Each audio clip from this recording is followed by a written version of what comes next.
안녕하세요. 생생법률쇼 진행을 맡은 최승호입니다. 매주 금요일은 한 주간의 주요 사건 사고를 짚어보고 분석합니다. 황미옥 변호사님과 함께합니다. 어서 오세요. 네, 안녕하세요. 안녕하세요. 황 변호사님, 상담 코너는 오래 해주셨는데 토크 코너는 처음이시죠? 앞으로 매주 금요일 이 시간에 만나 뵙게 될 텐데 각오한 말씀 들어보고 싶습니다. 예, 제가 가장 못하는 것이 토크인데요. 왜냐하면은 말하는 거가 직업인데 어떻게 변호사 토크를 못하냐 이렇게 말씀 주실 수도 있겠습니다만은 대본에 없는 것이라든지 아니면 의견을 이야기하는 것이 쉽지 않아서 늘 어려웠는데 그래도 이렇게 중책을 맡겨주셔서 앞으로 좀 열심히 해보겠습니다. 기대됩니다. 지금 이 방송은 유튜브를 통해서도 실시간으로 함께 방송되고 있으니까요. 많은 시청 부탁드리고요. 유튜브를 통한 소통의 창구도 활짝 열어두겠습니다. 방송 중 궁금하신 질문들 올려주시면 저희가 답도 해드릴 테니까요. 많은 참여 바랍니다. 여러분은 지금 생생법률쇼 함께하고 계십니다.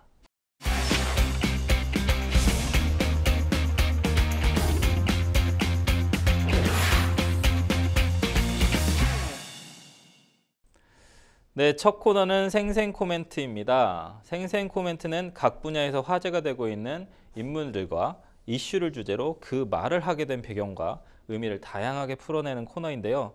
매주 금요일 한 주간 벌어진 사건 사고에서 어떤 인상적인 멘트가 나왔는지 분석해 보도록 하겠습니다.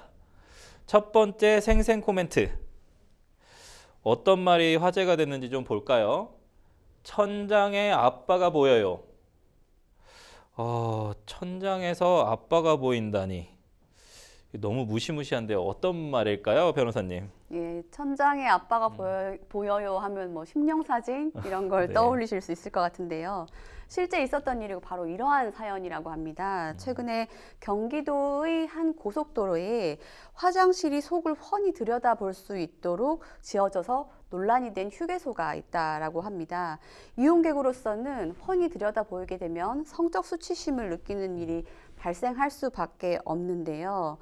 구체적으로 들어가 볼게요. 지난 6일 연합뉴스에 따르면 경기도에 거주하는 시민 A씨의 제보가 있었습니다. 지난달 24일 오후 9시에 아들과 함께 실명 거론하겠습니다. 포천 화도고속도로 수동휴게소 화장실에 들어갔다가 깜짝 놀랐다고 합니다. 이유는 A씨가 볼일을 사진이 나오는데요. 네, 맞습니다. 예. 사진 한번 보시면서 같이 네네네. 보셔도 좋을 것 같아요. A씨가 볼일을 보고 있는데 바깥에서 기다리던 10세, 10살짜리 아들이 천장에 아빠 모습이 보인다 이렇게 말을 했기 때문이라고 하는데요. 실제로 A씨가 그 즉시 천정을 올려다 보았더니만 자신의 모습이 천정 유리에 선명하게 반사되고 있었다고 합니다. 저게 천장 사진인 거잖아요. 그렇죠. 지금 대변으로 딱 가려놓은 부분이 촬영자인 남성분이신데 위를 올려봤더니 네. 천장에서 저렇게 맞은편 변기라든지 본인의 모습이 다 보이고 있는 거죠. 실제로 저렇게 비치고 있으니까 화장실 내부의 용변을 보는 시민들의 모습이 윗만 보면은 다 볼 수 있는 상황이 되는 옆칸이 거죠. 보이는. 그렇죠. 옆칸도 보이고 통로에서 보면은 용변을 보는 칸 안쪽에 있는 시민도 보이게 되는 상황이 되어버린 거죠. 네. A씨는 내가 화장실 안에 있을 때는 다행스럽게도 다른 사람은 없었고 우리 아들이 비침 현상을 발견해준 덕분에 덕분에 다른 사람 볼 수는 없었는데 하지만 누가 봐도 이건 좀 문제죠. 누가 봐도 불편함을 느낄 수 있는 상황이고 글쎄요. 불편함이 문제가 아니라 성적 수치심까지 가야 될 문제인 것 같은데요. 이 부분에 대해서 굉장히 불편함을 호소하고 지적했다라고 합니다. 아니 근데 변호사님 저 거울을 왜 위에다가 설치를 했을까요? 저는 맞습니다. 크나큰 실수이신 것 같은데요. 상당히 좀 의아하네요. 문제는 이게 여자 화장실에서도 상황이 좀 비슷했고 이런 고속도로 휴게소 화장실이 더 있다는 말씀이시죠? 이게. 그렇죠. 이 문제가 어느 성별의 성적 수치심이 더 중하고 더 침해가 심하다라고 말하기는 어렵겠습니다만 다만 최근에 이제 여러 가지 범죄 유형을 봤을 때 여자 화장실에도 비슷한 상황이 벌어졌다고 하면 이것은 정말 큰 문제가 되는 거죠. 범죄로도 될 수 있으니까요. 상당히 좀 문제가 있어 보이네요. 맞습니다. 다른 여타의 고속도로 휴게소에도 이러한 건축의 상황이 벌어져 있다라고 합니다. 상당히 좀 이슈가 될 만한 문제인 것 같습니다. 그래서 자, 그러면 다음 코멘트로 좀 넘어가죠. 이어서 두 번째 생생 코멘트는 뭘까요? 너 때문에 죽는 거야.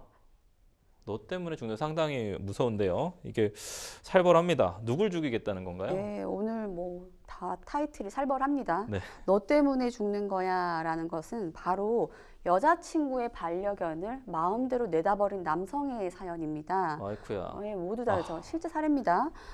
구체적으로는 이별 통보가 문제가 됐는데요. 한 20대 남성이 여자친구로부터 이별 통보를 받았습니다. 그러자 보복심을 가지고는 연인의 여자친구 반려견을 어디에 쓰레기 봉투에 넣어서 네. 죽이겠다고 협박했다고 신고를 한 것입니다. 그래서 그 신고를 받자마자 여성이 경찰에 접수를 했는데요.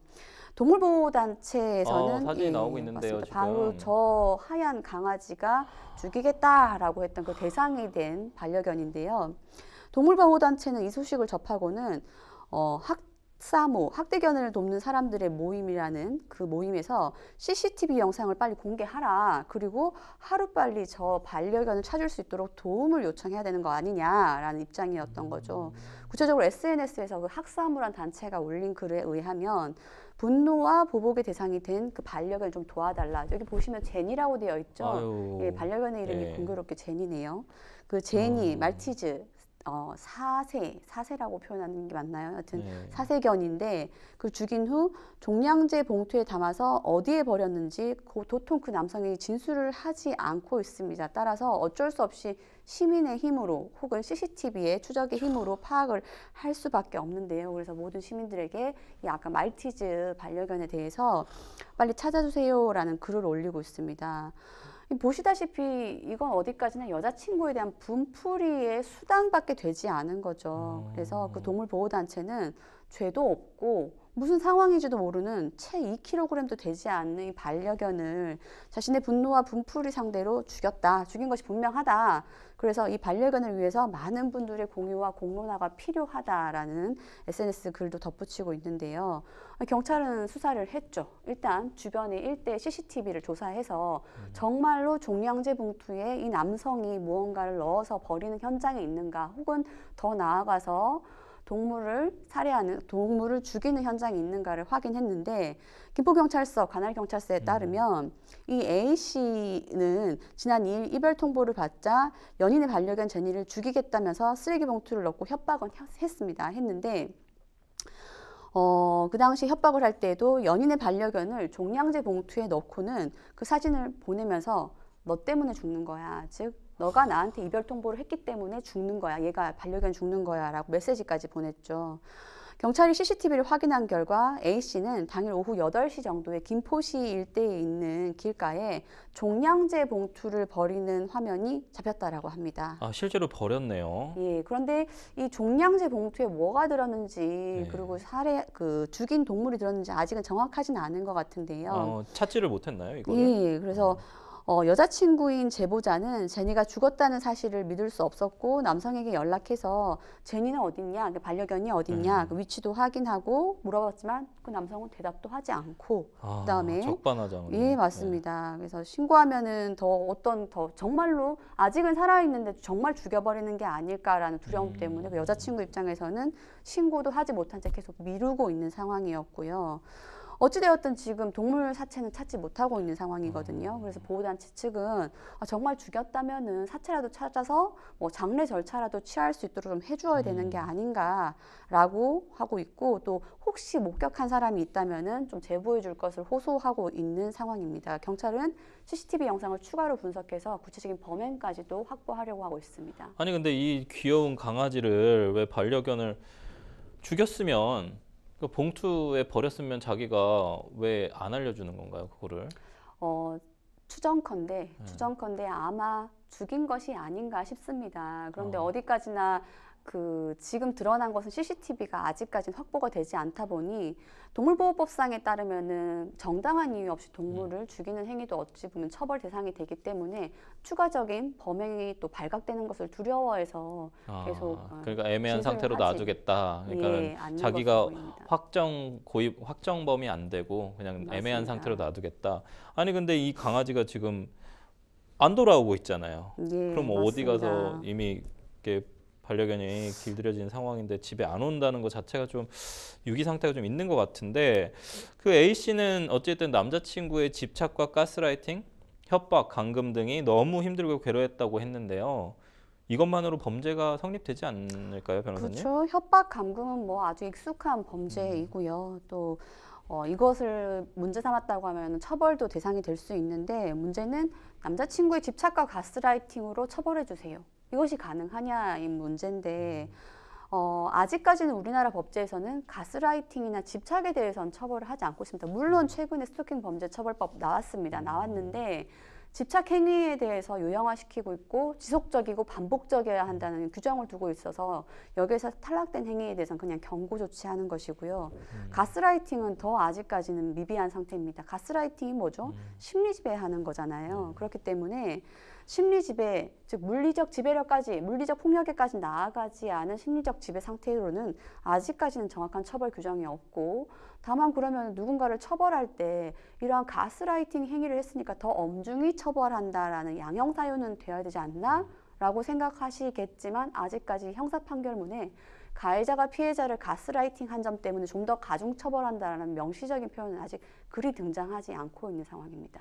아니 근데 저는 이게 너무 화가 나는 부분이 왜 죄 없는 반려견을 왜 그 어떤 자신의 스토킹에 어떤 도구로 활용을 하는지 그 부분이 조금 분노스러운데 만약에 그 반려견을 쓰레기 봉투에다 진짜로 담아서 유기를 했다면 어떤 처벌이 좀 내려질까요? 일단 쓰레기 봉투에 담았다는 것이 반려견의 사체이겠지요. 네. 그런데 동물보호법이 과거에는 너무 경미해서 갖은 동물 학대 범행이 일어났지 않습니까? 그래서 이에 대한 반성으로 동물보호법이 좀 더 강화되는 방향으로 개정이 되었고 개정된 보호법에 따르면 반려견을 혹은 동물을 정당한 사유 없이 죽인다거나 혹은 다치게 하는 행위에 대해서는 3년 이하의 징역, 3천만 원 이하의 벌금형에 처하도록 규정되어 있습니다. 아마 그 MC님께서는 말씀 주신 것처럼 왜 빨리 자백하지 않냐라고 하는 이유가 이러한 보호법상의 추가 처벌을 면해보려 하는 것이 아닌가 생각이 듭니다. 부디 빨리 이게 진실이 좀 밝혀지고 만약에 반려견이 살아있다면 빨리 좀 돌려주는 쪽으로 했으면 좋겠습니다. 그래서 그럼 다음 코멘트 한번 가볼까요? 세 번째 생생 코멘트는 이게 명품 아파트. 명품 아파트 뭔가 좀 자극적이긴 한데요. 뭐 어떤 아파트가 명품 아파트라는 건지 좀 정말 궁금해지는데요. 정체를 좀 밝혀주실까요? 예, 명품 좋아하시는군요. 그렇진 않고요. 예, 경기도 수원시로 다시 한번 가보겠습니다. 네. 수원시의 한 주상복합 아파트에서 아주 훈훈한 이야기가 들렸는데요. 한 경비원분이 8년간 근무를 하셨습니다. 그런데 근무 도중에 암 진단을 받으셨어요. 아이고야. 혈액암 진단 받으셨는데 이 소식을 접하자 입주민들이 한 주 만에 1,000만 원을 모아서 해당 경비원분에게 전달했다고 합니다. 벌써 들으시면서 마음이 따뜻하지 네. 않습니까? 훈훈해집니다. 예, 네. 지난 5일 온라인 커뮤니티 보배드림 많이 알려져 있는 커뮤니티죠. 보배드림에 좋은 글이 바로 이런 글이 올라왔습니다. 배달하다가 나 이런 수원의 명품 아파트 봤다. 그래서 지금 제호가 명품 아파트가 된 건데요. 해당 글을 작성한 분은 배달하다가 90여 세대의 주상복합 아파트인데 뭔가 뭉클한 생각이 들었다. 근데 아파트 엘리베이터에 붙은 공고문을 보았더니 공고문에 따르면 16년부터 8년간 근무했던 한 경비원이 혈액암 진단을 받았는데 그래서 22일자로 근무지를 떠나게 된 사실을 접하게 된 입주민들이 이와 같은 소식을 접하자마자 힘든 시기에 도움의 손길로 희망을 드리고자 십시일반의 마음을 모으고자 한다라고 해서 뜻을 모으게 되었고요. 결과적으로 성금을 하게 되었는데 무려 1,000만 원이 모였다고 합니다. 사실 적은 금액 아니죠. 그쵸. 작은 금액 예, 아니죠. 이 1,000만 원 성금을 모은 아파트 운영위원회는 지난 4일에 해당 경비원분의 쾌유를 기원하는 마음으로 모금에 함께해 주신 모든 입주민 여러분에게 감사한다라고 했다고 합니다. 그래서 생활문화지원실을 통해서 460만 원, 경비원에게 직접 전달한 금액 540만 원 등 총 1,000만 원이 모인 결과라고 합니다. 야, 이거 보면은 아직도 우리 사회는 좀 살만한 것 같아요. 상당한 미담 사례인데, 야, 입주민들의 따뜻한 마음을 전달받은 경비원 역시 좀 자필 편지를 통해서 감사함을 전했다고 하는데요. 저 지금 나오고 있는 그 편지일까요? 어떤 내용이 담겨 있을까요, 네, 변호사님? 맞습니다. 지금 저기 자필로 예. 감사의 메시지를 경비원분이 친히 적으셨다고 하는데요. 예. 내용은 이런 내용이에요. 일단 네. 2월 말부로 정든 아파트를 떠나 보내게 되었다. 네. 16년 2월부터 첫 근무를 시작해서 8년 동안 많은 분의 사랑을 받은 저로서는 뜻하지 않게 퇴직하게 된 현실이 믿기지 않을 따름이다. 네. 라면서 이제 글을 시작하시는데 그동안 근무하면서 내심 저의 마지막 직장으로 생각하고 있었는데 치료를 위해 어쩔 수 없이 그만두게 된 점 좀 알리고요. 그리고 많은 분들이 격려와 성원을 통해서 치료를 잘 받고 완쾌하라고 응원을 하고 있으니 앞으로 건강한 모습으로 안부 인사를 드리겠다라고 약속했고, 제일 중요한 내용, 이 자리를 빌려서 다시 한번 감사드린다. 입주민 모든 분들과 각 가정에 건강과 행복이 충만하기를 바란다라는 메시지를 띄웠다고 합니다. 이번 사연을 접한 누리꾼들 반응이 좀 뜨거웠는데요. 지금 아마 저와 변호사님 그리고 시청자들이 느끼는 마음과 좀 같지 않을까 싶네요. 네, 맞습니다. 참 이런 소식을 들으면 듣는 사람도 마음과 머리가 힐링이 되는 것 같아요. 실제로 네티즌들은 900세대도 아니고 90세대에서 1,000만 원 모은다는 것이 참 대단한 일이 아닌가라고 감탄을 하기도 하고, 또 나도 저런 이웃들이 있는 아파트로 이사를 하고 싶다. 저도 가고 싶습니다. 그리고 이제 본론으로 입주민들이 바로 명품 아닌가라는 이야기까지 나왔고, 네. 뭐 사람 사는 정이다, 최고의 아파트 주민들이다라고 하는 엄지척 기사도 있었고, 많은 네티즌 분들이 굉장히 좋은 반응을 보여주셨습니다. 근데 이렇게 훈훈한 사연이 있는 반면에 제설 작업을 하다가 넘어져서 병원 응급실에 치료받던 아파트 경비원이 자기도 모르는 사이에 사직 처리되는 황당한 사건이 발생하기도 했어요. 네, 사실 우리 경비원 분들과 관련된 기사 중에서 그리 좋은 기사가 별로 없는데 다시 그쵸. 원점으로 돌아온 것 같은데요. 네. 지난 6일에 KBS 보도에 따라 보겠습니다. 세종시로 갈게요. 세종시에는 한 경비원 A씨 분이 지난 1월에 눈이 많이 왔죠. 제설 작업을 하다가 넘어져서 골절과 뇌진탕으로 전치 4주의 진단을 받게 되었습니다. 그런데 A씨를 고용한 업체 측은 이 A씨를 발병, 상해 하루 만에 사직 처리하였고, 근로복지공단에는 해당 직원이 개인 사정으로 자진퇴사했다. 자진퇴사했기 때문에 실업급여 지급할 필요 없다라고 통보를 했다고 합니다. 이 때문에 A씨는 실제로 실업급여를 지급받지 못했다라고 하는데요. 상황이 지금 그런 상황이 아니지 않습니까? 뭐 아무런 연락 없이 퇴사한 것도 아니고. 그래서 KBS 측이 해당 아파트 관리사무소와 용역업체에 연락을 했다고 합니다. 그래서 왜 그렇게 사직 처리를 했냐라고 물었더니 용역업체 측, 관리사무소 측의 답변, 사고 당일 A씨와 연락이 되지 않아서 사직 처리했다라고 주장했다고 합니다. 구체적으로는 해당 경비원이 퇴근을 하고 병원에 가서 치료를 받고 연락을 하기로 했었다. 그런데 연락이 안 됐다. 전화를 해봤더니 전화기도 꺼놔서 일절 통화가 되지 않았다. 그래서 저희로서는 인력을 제공하는 입장이기 때문에 아파트에 당장 바로 대체 인력을 투입해야 되는 상황이니 어쩔 수 없이 하루 만에 사직 처리한 것이라고 해명했다고 합니다. 자, 그러면은 해당 근로자 말을 한번 들어봐야죠. 해당 근로자 말은 A씨는 응급실에 있다 보니까 전화가 온지 몰랐다. 안 왔는지도 몰랐고, 그리고 응급실에서는 전화기를 다 수거해 간다라면서 억울함을 토로를 했다라고 합니다. 이렇게 해도 되냐? 근로기준법 한번 가야죠. 그렇죠. 예, 근로기준법에 따르면 사용자는 근로자가 일하다 다쳐 치료받는 동안이나 혹은 치료가 마쳐진 이후 30일 기간 동안에는 해고할 수 없도록 부당한 해고에 대한 규정을 두고 있습니다. 그렇죠. 설령 업무상 부상이 아니라 하더라도 뭐 개인적인 사유로 다쳤다 하더라도 해고할 때에는 정당한 사유와 절차를 밟아야 함을 분명히 규정하고 있습니다. 다행스럽게도 그나마 다행스럽게도 근로복지공단 측은 개인 사정에 의한 자발적 퇴사가 아니니 실업급여는 지불을 하겠다라는 입장으로 되었다고 하는데 부당한 해고에 대해서 A씨는 추가로 용역업체 등을 상대로 다투어 나갈 예정이라고 합니다. 앞에 내용하고 뒤에 내용이 너무 다르니까 지금 너무 냉정하고 너무 좀 그렇네요. 우리 근로기준법도 있는데 법률을 위반하면서까지 이래야 됐을지 좀 의문인데요. 명품 아파트의 기준 다시 생각하게 되는데요. 변호사님께서 생각하시는 명품 아파트의 기준이 무엇인지도 들어보고 싶습니다. 예, 저도 이 기사를 보면서 무엇이 명품일까를 고민해봤었는데 주거지인 만큼 살고 있는 사람들의 삶의 수준이 높아져야 되겠죠. 뭐 층간소음 없어야 될 것이고요.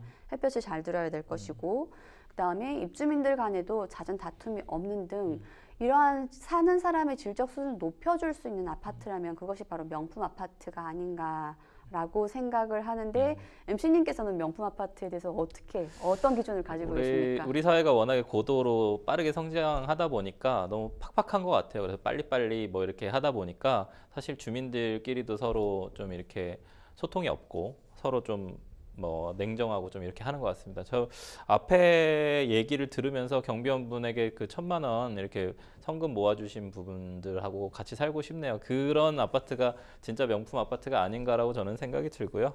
오늘 이 부분은 여기까지 하도록 하겠습니다.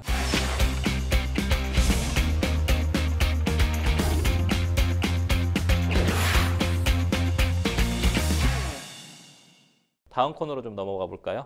네. 두 번째 코너는 뉴스픽스입니다. 뉴스픽스는 각 분야에서 일어난 핫한 소식들을 집중 분석해보는 시간인데요. 매주 금요일에는 한 주간 이목을 집중시킨 사건, 사고 짚어보도록 하겠습니다. 뉴스픽스 오늘 만나볼 첫 번째 주제는 좀 무거운 주제인데 협박하고 돈 가로채고 고 이성균 씨 협박 사건 전말입니다. 뉴스픽스 바로 시작해 보시죠.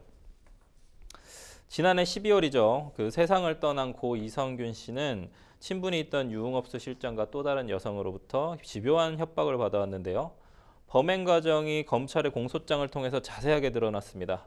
관련된 내용 이야기를 나눠보도록 하겠습니다. 변호사님, 그 검찰 공소장에는 전직 영화배우 A씨의 범행 과정이 담겨 있는데요. A씨는 유흥업소 실장 B씨와 2022년 9월부터 같은 아파트에 살면서 이웃으로 지냈다고 하는데요. 예, 전직 배우인 A씨 그리고 유흥업소 실장 B씨 이 두 사람이 주인공입니다. A씨는 B씨와 같은 아파트에 살면서 가깝게 지낸 관계인데요. 그럼 아파트 주민으로서의 관계가 처음이냐? 아닙니다. 이전에 두 명 다 각자 범죄 전력이 있는 터라 같은 교도소에서 복역하면서 알게 된 교도소 동기라고 합니다. 예, 그래서 그렇게 서로 안면을 트게 된 두 사람은 2022년부터 이제 같은 아파트에서 지내게 되었고 그러면서 친해지게 되었죠. 그러면서 친해진 두 사람 사이에서 A씨는 B씨가 마약도 투약하는구나, 그리고 유흥업소에서 일하는구나, 그리고 많은 연예인들을 알고 있구나 라는 등등의 사정을 자세히 알게 되었다라고 합니다. A씨는 타인명의 이른바 그 대포 유심칩을 3개나 사가지고 자신을 숨겨온 것으로 좀 검찰 공소장에 드러났습니다. 범행이 어떤 식으로 진행이 된 건가요? 예, 대포 유심칩이 뭔진 잘 모르지만 뭔가 불법적인 것 같다라고 촉감을 가지실 것 같은데 A는 B씨가 유흥업소 종업원의 남자친구로부터 당신 마약하는 거 다 알고 있으니까 경찰 신고하겠다라는 협박을 받고는 급하게 1,000만 원을 주고 무마하는 모습을 가까이서 지켜보게 됩니다. 그래서 나도 그렇게 해야겠다라는 범행을 결심하게 되는 거죠. 그래서 A는 자신의 휴대전화로 마치 자신이 아니라 해킹범인 채 하면서 B에게 텔레그램으로 연락을 했습니다. 내용은 당신의 앨범에 나라가 뒤집힐 만한 연예인 사진 많다고 했는데, 그리고 그 다음날 또 연락합니다. 꼭 경찰 옵니다. 아니면 바로 이성균한테 사진 폭발이에요 라고 메시지를 보내게 되는 거죠. 예, 그러한 메시지를 받은 B씨는 곧장 이성균 씨에게 나 이런 협박받고 있다라고 하면서 이야기를 전하게 됩니다.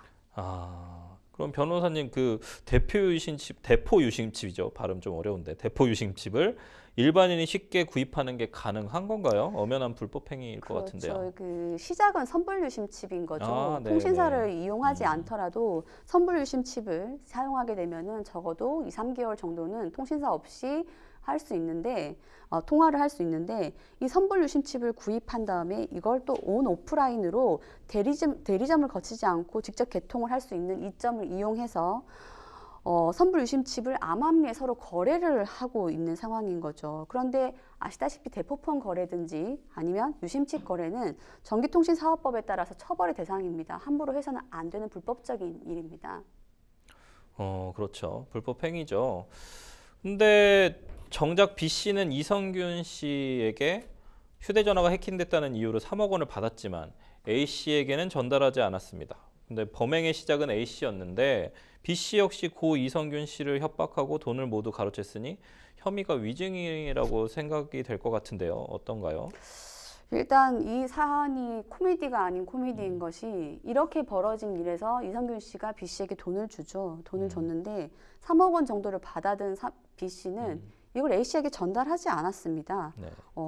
B 씨는 그 밖에도 지금 마약에 대한 법률도 좀 추가된 상황이어서 이성균 씨에 대한 공갈 혐의와 더불어서 마약류 관리에 관한 법률상 향정대마 혐의까지 같이 병합되어서 진행될 것으로 보입니다. 그렇죠. 좀 혐의가 좀 위중하죠. 그래서 A 씨는 지난해 12월에 구속 전 피의자 신문 앞두고 나서 서울에서 무면허 운전으로 부산까지 갔다가 강제 구인된 사실도 드러났습니다. 그리고 지난해 11월 마약류 관리에 관한 법률상 향정, 대마 계속 말씀해 주셨던 그런 혐의로 이미 구속 기소된 B 씨도 공갈 혐의가 적용돼 추가로 기소됐는데요. 이들 가중처벌 적용될까요? 이게 뭐 A 씨든 B 씨든 마치 뭐 법이 없는 것처럼 사시는 것 같은데 아시다시피 죄가 하나인 거랑 죄가 2개, 3개인 거랑 아예 양형이 달라지죠. 지금 이 사람 같은 경우는 수괴 행위로 수괴의 죄를 범한 실체적 경합범이고 이러한 경우에는 가장 중한 죄에 정한 형의 장기의 2분의 1을 가중시키고 단기도 가장 무거운 걸로 가지고 가기 때문에 기본적으로 여러 개의 범죄가 합쳐지게 되면 가중처벌되는 것은 중요한 규정입니다.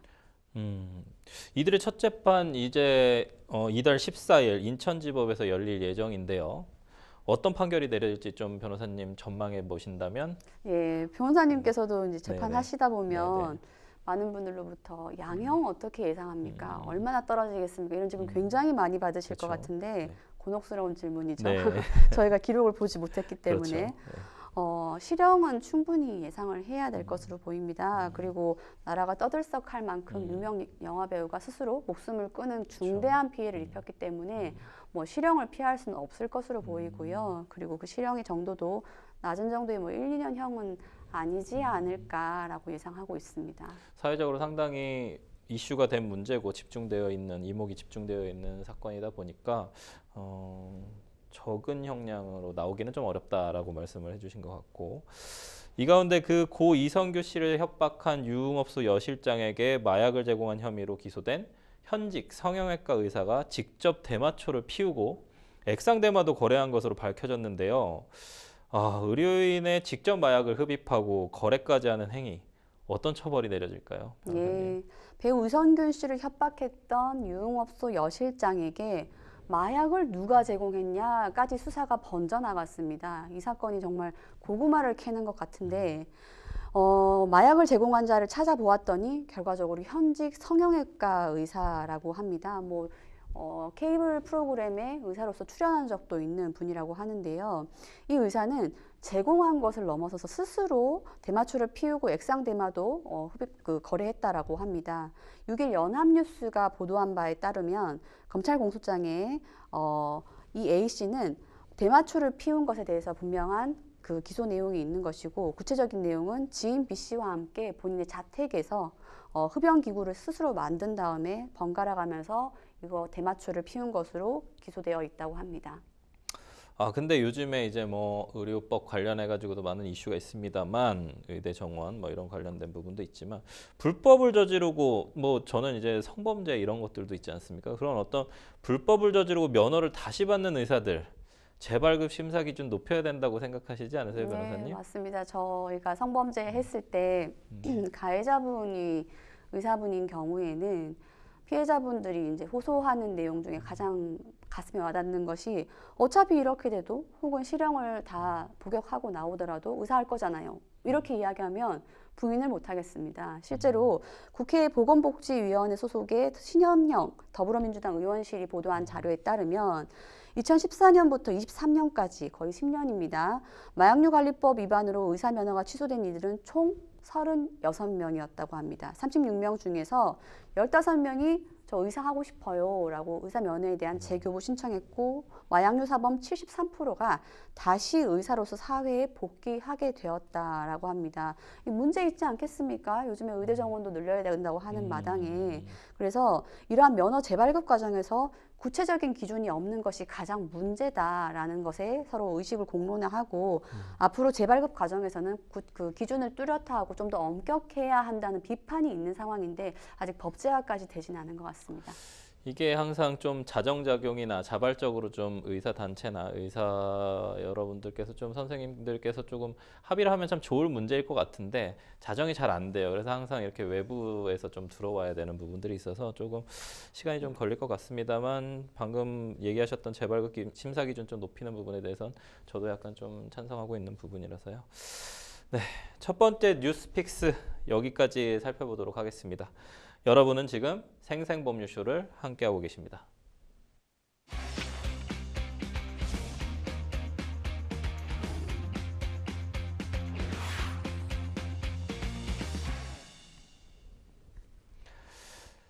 네, 뉴스픽스 두 번째 주제는 신상공개의 보복공개. 김포 공무원 사건 악순환된다고 써 있는데요.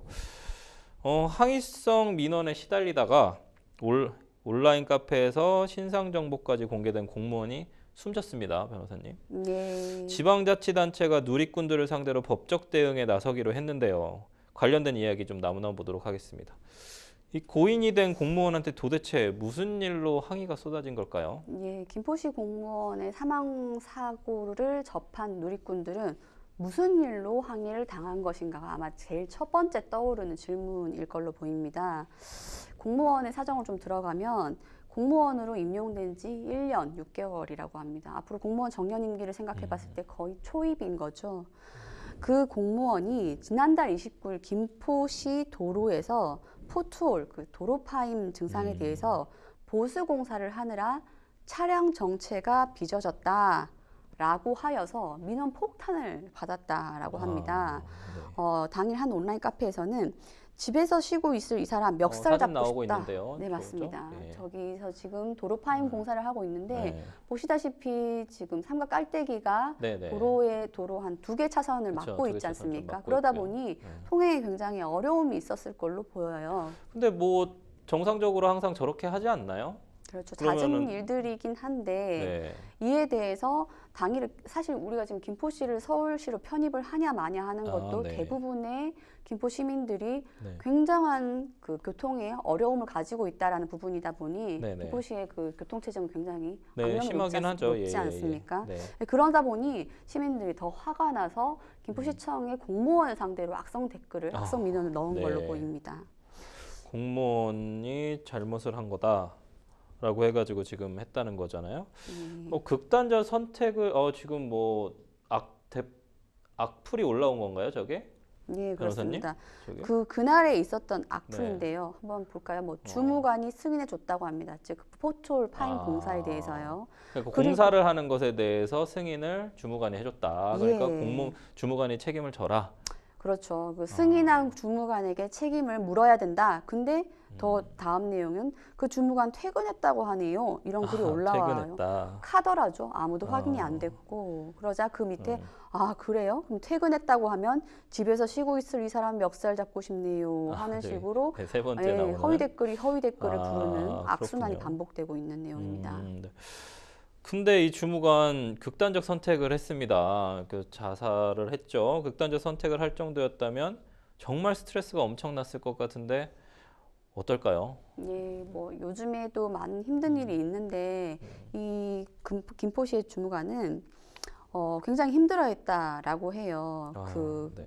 아까 보면은 그 주무관 퇴근했다고 하네요라는 글과는 다르게 네. 해당 주무관은 그 날에 새벽 1시까지 현장에 있었다라고 합니다. 실제로는 네. 새벽 1시까지 그 현장을 봤는데 공사 현장을 그렇죠. 퇴근도 안 하고 그리고 또 공무원 노조 등이 자발적으로 조사한 바에 따르면 그 숨진 A 씨의 자택 개인 컴퓨터를 보았더니 네. 직장에서 하는 일이 너무 힘들다라는 글이 다수 남겨져 있는 상황이었다라고 합니다. 그리고 A 씨의 부서 소속 간부, 이 간부란 표현도 좀 네. 애매한 표현인데, 하여튼 네네. A 씨 소속의 부서의 상급자, 이분이 하는 말로는 신상 정보와 전화번호가 인터넷에 다 공개되면서 네. 항의성 민원 전화가 계속해서 걸려왔다. 그래서 평상시에는 동료들과 대화도 많이 하고 아주 평범한 직원이었는데 이 민원 사태가 벌어지고 나서부터는 굉장히 힘들어하고 말수가 적어지는 등 주변인이 보기에도 굉장히 어려운 상황이 보였다라고 합니다. 그러니까 요즘 이제 좀 제일 많은 게 이렇게 좌표를 찍는다고 그러지 않습니까? 좌표 찍고 찾아가서 괴롭히는 어떤 이런 현상들이 사실 일반인들이 감당하기는 되게 어려운 부분인 것 같고, 특히 공무원들 요즘에 많이 너무 힘들어가지고 많이 사실 그만두시는 분들 많지 않습니까? 그러다 보면 또 남아있는 분들이 또 고통스럽고, 지금도 보면 새벽 1시까지 공사 현장에 남아 있었다라는 부분이 있는데, 여기다 자신의 잘못이라고 이제 악성 댓글까지 이렇게 계속 달리는 상황, 이런 비난들 좀 참기는 좀 어려웠을 것 같아요. 그래서 이런 악성 민원에 대해서 처벌해야 된다는 좀 움직임이 좀 많이 커지고 있습니다. 그래서 강력한 재발 방지책 좀 마련이 필요해 보이는데요, 변호사님. 예, 이러한 김포시의 주무관 공무원의 사망 사태로 가장 먼저 발빠른 대응을 나선 것은 김병수 시장을 비롯해서 김포시였습니다. 네. 김포시는 일단 고인이 힘들어했던 부분은 풀어드려야 된다라고 생각을 하고 고인을 추모하기 위해서 김포시 앞에 해당 그 주무관에 대해서 고인의 명복을 빕니다라는 대형 현수막과 네. 전광판을 띄웠고요. 그리고 이제 재발 방지 대책이 가장 중요할 그렇죠. 거예요. 실제로 네. 시장도 다시는 이런 일이 발생하지 않도록 네. 불법적이고 악의적인 공격에 법적 대응을 하겠다라면서 실제로 허위 사실을 퍼뜨렸던 네티즌들을 색출해서 해당 그 SNS 글을 올린 사람들을 상대로 정식 고소를 진행할 방침으로 보입니다. 근데 이런 가운데에서도 해당 카페에는 여전히 잘못된 행정을 비판했을 뿐이다, 그런 글이 올라왔어요. 근데 사람이 죽었는데 좀 너무한 거 아닌가요? 예, 사실 이런 글을 접하면 또 반대로 적극적으로 글을 올린 사람만을 비난하는 경향이 있을 수 있는데 여러 가지를 지켜봐야 되는 문제라고 생각해요. 그런데 어찌되었든 이 건 같은 경우 아까 글을 보셨겠지만 퇴근도 하지 않았는데 퇴근했다네요. 뭐 멱살 잡고 싶다네요. 뭐 이 이야기가 흘러가는 걸 봤을 때에는 허위 사실에 기반한 명예훼손의 글은 어찌되었든 정리가 돼야 될 걸로 보이고요. 실제로 대부분의 추모하는 SNS 네티즌들은 잘못된 행정으로 수많은 분들이 피해를 보고 그 당시에는 비난을 피할 수 없었다 하더라도 어찌되었든 그러한 피해를 보신 분, 즉 사망에 이른 그 분에 대해서는 명복을 빌어야 되고 이러한 무조건적인 악성 민원 폭탄 이런 건 좀 막아야 된다라는 글이 많다고 합니다. 근데 악성 댓글 문제 상당히 좀 큰 문제인 것 같아요. 이런 어떤 악성 댓글로 인해서 지출되는 사회적 비용도 만만치 않은데, 그 중에서 이제 변호사 선임비하고 의료비 등 좀 사회 경제적 비용이 국내에서만 연간 최대 35조 원으로 추정된다는 어떤 조사 결과가 나왔습니다. 변호사님, 이것 좀 살펴볼까요? 예, 이 내용을 보면은 네. 기본적으로 뭐 불안 우울로 인한 행복 상실 기회 비용 이 부분은 어떻게 금전적으로 측정한지 좀 의문이긴 합니다만 이런 부분도 있고 그다음에 악성 댓글의 피해자가 되고 나면 스트레스로 인해서 능력 저하에 대한 기회 비용 그다음에 도저히 참을 수 없다. 나도 법률적인 권리를 행사하겠다 했을 때 변호사 선임에 들어가는 비용, 그리고 손해배상 청구를 했을 때 들어가게 되는 소송 비용, 그리고 병원을 다녀야겠죠. 정신과를 비롯하여서 병원 진료와 치료 비용, 사이버 폭력 예방에 대해서 가해자에게 또 교육해줘야 됩니다. 교육 비용, 악성 댓글 연구와 홍보에 대해서 앞으로 그러지 맙시다. 왜 그런 행동을 하느냐에 대해서 연구하는 비용과 홍보 비용, 이러한 비용들이 다 들어가게 되는데 뭐 측정 과정에 어떠한 뭐 궁금증이나 이런 것도 생길 수 있긴 한데 러프한 기준으로 계산을 해본다 하더라도 대략 35조 원 정도 추산된다고 하니 막 과도하게 튀어졌다고 하더라도 어찌되었든 상당한 비용이 지출되는 건 맞는 걸로 보입니다. 상당한 비용이고, 또 심지어 공무원들 쪽에 만약에 개인이 아니라 만약에 지방자치단체나 아니면 중앙행정기관에서 쓴다고 하면 또 국민 세금이 들어가는 문제이기 때문에 그런 부분도 좀 문제가 좀 될 것 같아요. 기존에는 그 연예인이나 대기업 관계자 등 좀 유명 인사를 대상으로 악성 댓글이 좀 달리는 경우가 많았습니다. 근데 최근에는 일반인은 물론 심지어 사건 피해자를 비방하는 내용이 올라와서 피해자 가족이나 주변 사람들이 정신적 고통을 호소하기도 합니다. 최근 악성 댓글은 대상을 좀 한정하지 않고 무차별적이라는 점에서 좀 문제가 더욱 커 보이는데요, 변호사님. 네. 네. 얼마 전이라고 하긴 또 시간이 많이 지났네요. 이태원 참사 때도 그렇죠. 예. 서로가 서로에게 무차별적인 폭로와 허위 글, 비난 댓글을 다는 걸로 그 피해를 입은 사람들이 상당히 많았던 걸로 기억을 하는데요. 이처럼 과거에는 연예인, 공인들 아니면 대기업 이렇게 유명한 사람들이 표적이 되었다고 하면 이제는 개인으로 바뀌었습니다. 개인들을 상대로 그 개인이 어떠어떠한 행동을 했다더라 라고 해서 확인되지 않는 사실이 시작된다고 하면 해당 개인을 말씀 주신 것처럼 좌표 찍고 신상 털고 이런 행동들이 이어지고 있는데요. 뭐 당해보신 분은 아시겠지만 일단 기본적으로 그 표적이 되었을 때 그로 인한 생활이 무너지는 건 이루 말할 수가 없죠. 그래서 마음이 좀 힘들고 그다음에 도저히 견딜 수 없는 분은 스스로 생을 마감하는 결과까지 발생하는데요. 더더군다나 이러한 행동은 없어져야 된다라고 생각합니다. 이 현행법상 좀 신상 털기하고 마녀 사냥식 악성 댓글이 좀 적발될 경우에는 어떤 처벌이 좀 내려질까요? 기본적으로 모욕죄 혹은 정보통신법 위반, 허위사실, 댓글 혹은 사실이라 하더라도 처벌하는 명예훼손 그런 부분들이 처벌의 규정이 될 수 있는데 아주 특별한 사정이 되지 않고서는 대개의 경우는 벌금형에 그치는 경우가 많습니다. 가령 10수년 전이었나요? 가수 타블로 씨가 굉장히 힘들어했었죠. 학력 위조다라고 해서 나온 졸업장을 보여줘도 거짓말. 뭐 이렇게 돼버릴 타진요라는 단체가 있었는데 그 정도 되어서 그 사건 때문에 너무 괴로워한 나머지 타블로 씨의 부친께서 사망한 걸로 알고 있습니다. 그래서 그 정도 됐을 때 실형이 나왔고요. 그것이 아니고는 기본적으로 마음이 너무 아팠다. 허위사실 때문에 내가 정말 힘들었다. 이 정도는 대부분 벌금형이 나오다 보니 솜방망이 처벌 아닌가라는 지적이 늘 나오고 있습니다. 그래서 정보통신망법상 허위사실 유포 같은 경우에는 비방 목적이 꼭 있어야 되지 않습니까? 그래서 징벌적 손해배상제 좀 도입해야 된다라는 그런 목소리가 좀 나오고 있는 것 같습니다. 그래서 오늘 뉴스픽스 두 번째 주제 여기까지 하고요. 그럼 세 번째 뉴스픽스 마지막 세 번째 주제는요.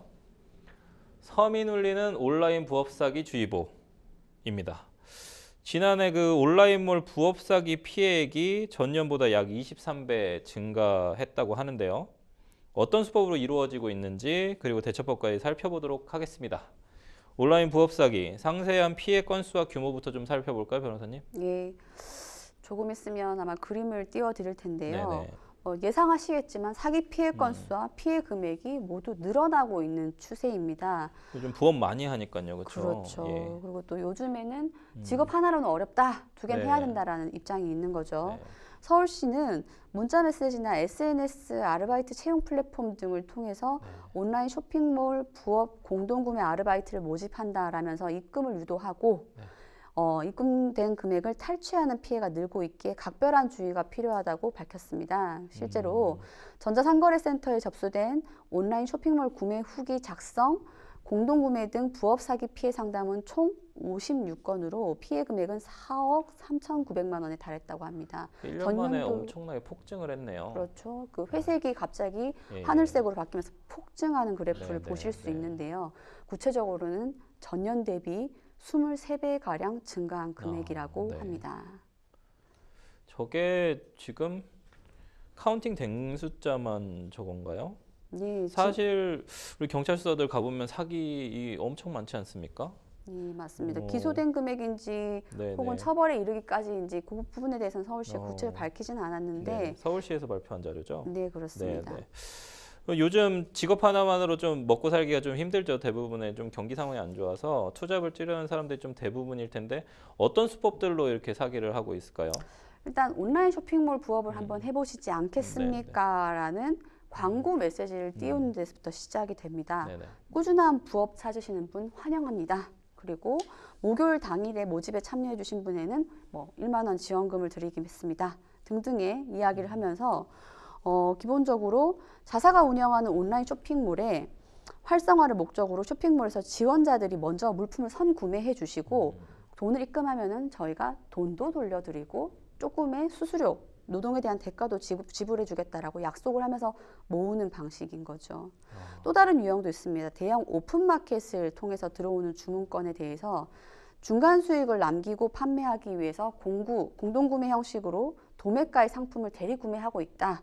라고 안내를 한 뒤에 주문서 작성과 입금을 완료하면 결제액 환불과 수수료를 제공해 주겠다라는 방식으로 전반적으로는 크게 두 가지로 나뉘어지는데 어느 순간에 연락이 단절되어 버린다거나 사라져 버리면 내가 선입금했던 돈도 돌려받지 못하고 내가 받고자 했던 뭐 글을 남긴다든지 이러한 데에 대한 수수료, 노동에 대한 수수료도 받지 못하는 피해가 계속 발생하고 있는 거죠.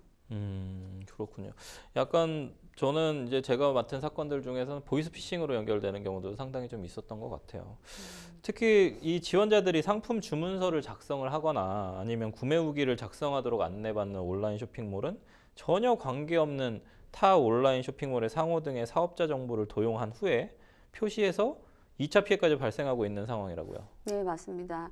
실제로 이 사건을 해보면 구조를 좀 파악하는데 어려움이 있었던 그렇죠. 것 같아요. 왜냐하면 진짜 사기를 쳤던 돈을 가져갔던 주체는 사라져 버려 있습니다. 그렇죠. 근데 그 중간에서 모집책이라고 해야 되나요? 그 모집한 사람이나 모집의 역할을 했던 분들은 또 다른 상호를 가지고 있거든요. 그래서 이런 부분 때문에 전혀 나도 속았다 하는 중간 모집책조차도 사기의 피해를 입다 보니 여러 가지 피해가 중첩되는 경향을 보이고 있습니다. 그러면 변호사님, 온라인 부업 사기 피해를 입지 않으려면 어떤 점 주의해야 될까요? 마지막은 늘 주의로 끝나는 것 같은데 정말 실효성에는- 도와드리고 싶은데 어떻게 해야 될까요?